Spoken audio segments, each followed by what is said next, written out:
मित्रों राधे राधे, जय श्री कृष्णा। कैसे हो? आशा करते हैं सभी मेरे मित्रगण हैं वो अच्छे ही होंगे। और हम तो भगवान जी से यही प्रार्थना करते हैं कि जहाँ पर भी हमारे प्रिय मित्र रहे, कुशल पूर्वक रहे, आनंद पूर्वक रहे।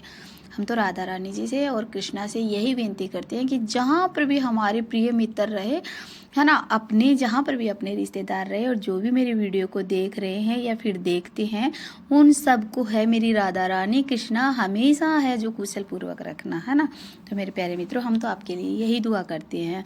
तो आप है जो आज आपके लिए है एक अच्छी सी जानकारी लेकर के आए हैं, वो मेरी बहनों के लिए है, उनकी सुहाग के लिए है। जो ये जानकारी है सुपर डुपर सी होने वाली है ना। और मेरी बहनों को पता नहीं होता है, इसलिए वो गलतियां कर बैठती है, और फिर है जो मतलब परेशानी है उनको है जो लंबे समय तक वो फिर चलती रहती है। क्योंकि अपने जो सुहाग की निशानी होती है, महिला सुहागिन होती है, जब उनकी शादी हो जाती है, वो अपने ससुराल जाती है, तो वहाँ पे वो मतलब जो मैं अभी आज वीडियो बना रही हूँ उसी बारे में हम चर्चा करेंगे, उन्हें क्या मिलता है ना। और मतलब महिला जब की शादी होती है तो उनकी सुहाग की निशानी है क्या मानी जाती है। अलग अलग देश में अलग अलग भेष होते हैं, और अलग अलग देशों के रीति रिवाज के अनुसार ये जो ये सब बनाया जाता है। तो मेरी बहनों, आपके लिए ये खास तौर से है 100%। और मेरी भाइयों के लिए है वीडियो कि भाइयों की जो लंबी उम्र होती है उनके लिए, और ये महिलाओं के लिए इसीलिए बनाया गया है। और आपको है जो दोनों को ही देखना है, समझना भी है, क्योंकि गलती अगर महिला से होती है तो अपने पति को है मतलब बचा के रखना चाहिए कि भाई ये गलती तुम्हें नहीं करनी चाहिए, है ना।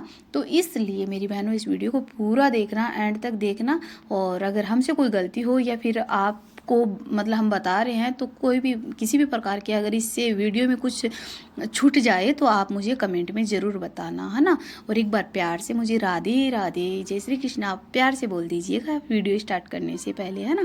तो मेरी बहनों, मैंने तो बोल दिया है ना, और अब आपकी बारी है ना। तो अभी हम आज बता रहे हैं कि जो मेरी महिलाएं हैं, मेरी बहनें हैं, महिलाएं हैं, शादीशुदा जो औरतें होती है, उन्हीं के लिए बना रहे हैं कि वह चूड़ियाँ हैं उनको कभी भी है जो बेचनी नहीं चाहिए। कभी भी अपनी चूड़ियाँ हैं जो किसी को भी देनी नहीं चाहिए, क्योंकि सबसे बड़ी जो सुहाग की, अपने पति देव की सुहाग की, लंबी उम्र की ये निशानी होती है, तो वही होती है ना। जब महिला शादी करती है तो शादी से पहले आप बताओ मुझे कि लाख की चूड़ियाँ पहनी जाती है क्या? नहीं, शादी के बाद ही लाख की चूड़ियाँ पहनी जाती है ना। इसीलिए, और वो भी अपन अपने घर में नहीं पहनते, पीहर में नहीं पहनते, वो भी अपन मायके जाते हैं तब पहनते हैं। तो वो क्या मानोगे आप उस चीज़ को कि सबसे बड़े आपके सुहाग की निशानी होती है, तो वही होती है ना। रीति रिवाज के अनुसार, शास्त्रों के अनुसार लाख की चूड़ियाँ है वो अपने सुहागिन महिला की वह जो बहुत बड़ी निशानी होती है ना। तो इसलिए अपनी ये जो चूड़ियाँ होती है वो किसी को कभी नहीं देनी। आज इस बारे में हम पूरी चर्चा करेंगे, वीडियो को आप लास्ट तक जरूर देखना। और जो लास्ट में आपको मैं एक बात बताऊंगी वो बहुत ही आपके लिए है, जो वो जानकारी बहुत सुपर डुपर होने वाली है आपके लिए, है ना मेरी बहनों। तो मैं बताती हूँ कि सोने की चूड़ियाँ मेरी बहनों आपको कभी भी है जो अकेले नहीं पहननी चाहिए। या तो आप सोने की चूड़ियों में लाख भरवा लीजिएगा तो आपके उसमें साथ में लाख मिल जाएगी, है ना। और या फिर उसके साथ में आप कांच की या फिर लाख की चूड़ियाँ हैं जो पहन सकते हो। अकेली चूड़ियाँ कभी मत पहनना आप। और अपनी पहनी हुई चूड़ियाँ हैं कभी भी किसी को भी ना देना, क्योंकि जो शास्त्रों के अनुसार आप जो लाख की चूड़ियों को है सुहागिन महिलाएं ही पहनती है, कंवारी लड़कियां कभी नहीं पहनती है। और अपने सुहाग की लंबी उम्र उनकी खुशियाँ पति पत्नी का एक साथ हमेशा है जो साथ बना रहे, इसीलिए है जो लाख की चूड़ियाँ हैं जो ससुराल में जाती है ना। लड़की जब पियर से शादी करके जाती है तो लड़की को जब ससुराल में जाने के बाद में उनकी सासू माँ है जो वो लाख की चूड़ियाँ है जो पहनाती है ना। और उसका बहुत ज़्यादा वो मतलब नेक वगैरह होता है ना। तो उनका शास्त्रों के अनुसार ही वह लाख की चूड़ियाँ उनको पहनाई जाती है। इसलिए मेरी बहनों, आप लाख की चूड़ियाँ है पहना करो, और किसी को अपनी पहनी हुई चूड़ियाँ है वो कभी भी मत देनी चाहिए, नहीं देनी चाहिए, है ना। ये वह चूड़ियाँ हैं जो सुहाग के नियमों के अनुसार ही आपको लाख की चूड़ियाँ पहनाई जाती है। और भगवान से कहते हैं कि ये है उन हमारे सुहाग की लंबी उम्र हो, इसीलिए महिलाओं को है पहनाई जाती है। और मेरी बहनों, उसके बाद पहले मैं एक बीच में एक आपको छोटा सा पॉइंट देती हूँ एग्जाम्पल कि मेरी बहनों ये मतलब सुहाग की निशानी में बता रही हूँ कि जब मतलब महिला का पति है जो ख़त्म हो जाता है ना, उनकी डेथ हो जाती है, तो सबसे पहले महिला को है जो क्या कहते हैं कि चूड़ियाँ है ना पतिदेव के ऊपर है जो उतराओ, तो यही बोला जाता है। तो मेरी बहनों, आप इस बात का बहुत ध्यान रखना कि अपनी जो चूड़ियाँ हैं वो पहनी हुई चूड़ियाँ कभी भी किसी को मत देना आप। और लाख की चूड़ियाँ ही हमेशा हैं जो आप पहनना।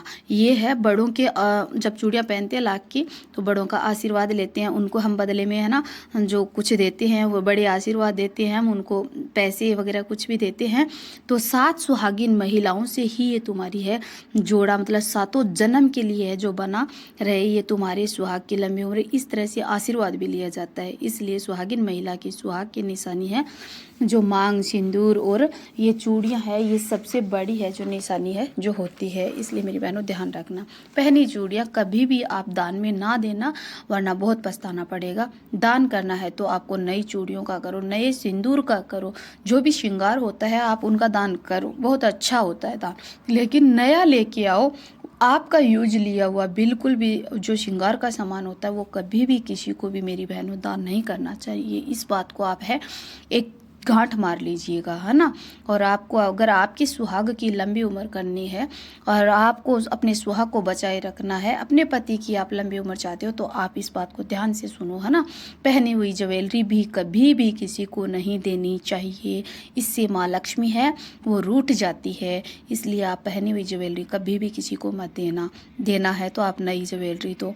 पहनी हुई चूड़ियाँ कभी मेरी बहनें बेचना नहीं आपको, जैसे बेचने लेने वाले आ जाते हैं और आप बेच देते हो पैसों के लालच में। नहीं मेरी बहनों, कभी भी नहीं बेचना है, अपने सुहाग को कभी नहीं बेचना है, क्योंकि ऐसा माना जाता है कि अपने सुहाग को बेच देना किसी पाप से कम नहीं होता है। इसलिए अपनी चूड़ियाँ एक बॉक्स में है जो इकट्ठा करके आप है जो रखो, क्योंकि माना जाता है कि चूड़ियाँ अगर जगह जगह फैली हुई है, आपने चूड़ियाँ अपने बखेर दी है, गिरा दी है या फिर आपने बेच दी, तो वो भी फैली गई है कहीं कहीं, कहाँ किसके तलवों के नीचे आएगी पता है आपको, आप क्या देखने जाओगे।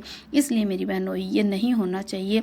और किसी के पैरों के नीचे जब मतलब वो गिर रही है तो यह बहुत ही बड़ा है जो पाप है जो होने वाला है। आपके पतिदेव की उतनी ही उम्र कम होगी, आपके पतिदेव की उतनी ही इज्जत कम होगी। इसलिए औरत अपने सुहाग को ऐसे मतलब गिरा सकती है तो गिरा देती है, तो मेरी बहनों वो है अच्छा नहीं होता है। इन वस्तुओं को संभाल करके है जो रखना चाहिए। तो मेरी बहनों आपको कहीं बेचनी नहीं है चूड़ियाँ, कहीं फेंकनी नहीं है चूड़ियाँ, और अपनी पहनी हुई चूड़ियाँ कभी भी किसी को भी देनी नहीं है। आप अपने सुहाग को संभाल करके है जो रखना है मेरी बहनों। अपनी चूड़ियाँ आप बॉक्स में है इकट्ठा करके रखो। ऐसा करने पर तुम्हारे जो पतिदेव पर है कभी कोई आपत्ति नहीं आएगी, कभी भी कोई भी किसी की भी बुरी नज़र है वो नहीं लगेगी।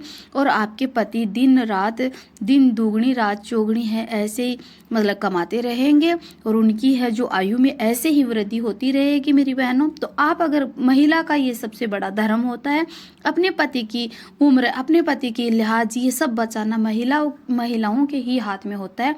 और जब तक जीवो तब तक आप अपनी है जो सुहाग की निशानी को है जो मतलब संभाल कर ही मेरी बहनों रखना।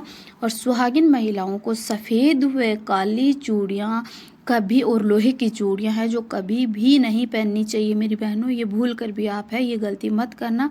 आपको है जो लाल, गुलाबी, पीली, हरी चूड़ियाँ हैं जो हमेशा पहननी चाहिए, वह अति शुभ है जो माना जाता है। इसलिए मेरी बहनों आप है अपने सुहाग की जो सुहाग को है जो संभाल कर रखना, हमेशा अपने सुहाग को बचा कर रखना। ना किसी को देना है, ना किसी को बेचना है, ना आपके पैरों में या फिर इधर उधर घर में कहीं पर भी आपकी चूड़ियाँ अगर फैल रही है तो आपको तुरंत उठाना है और एक बॉक्स के अंदर है आपको रख देना है। तो इसलिए आपके पतिदेव की उम्र है जो दिनों दिन है जो बढ़ती ही जाएगी मेरी बहनों। ये नहीं होता है मेरी बहनों कि भाग्य ने लिख दिया, नहीं मेरी बहनों, कर्म भी कुछ होते हैं, है ना। तो वो कर्म के आधार पर भी है, कर्म सबसे बड़ा होता है मेरी बहनों। तो हम कर्म करेंगे उस हिसाब से है। कोई ये नहीं है कि मनुष्य है जो 20 साल का है, 100 साल का है, वह इतनी उम्र है आयु होती ही है जो वो उनकी डेथ हो जाती है। नहीं मेरी बहनों, अब अगर हम अच्छे कर्म कर रहे हैं तो भगवान जी है उनको आगे है जो सब चीज़ों में बढ़ोतरी ही देते हैं। इसलिए मेरी बहनों आप ये गलती मत करना, अपने सुहाग को है हमेशा संभाल कर रखना, हमेशा बचा कर रखना, हमेशा उनकी इज्जत करना। प्यार से बोलो राधे राधे, जय श्री कृष्णा।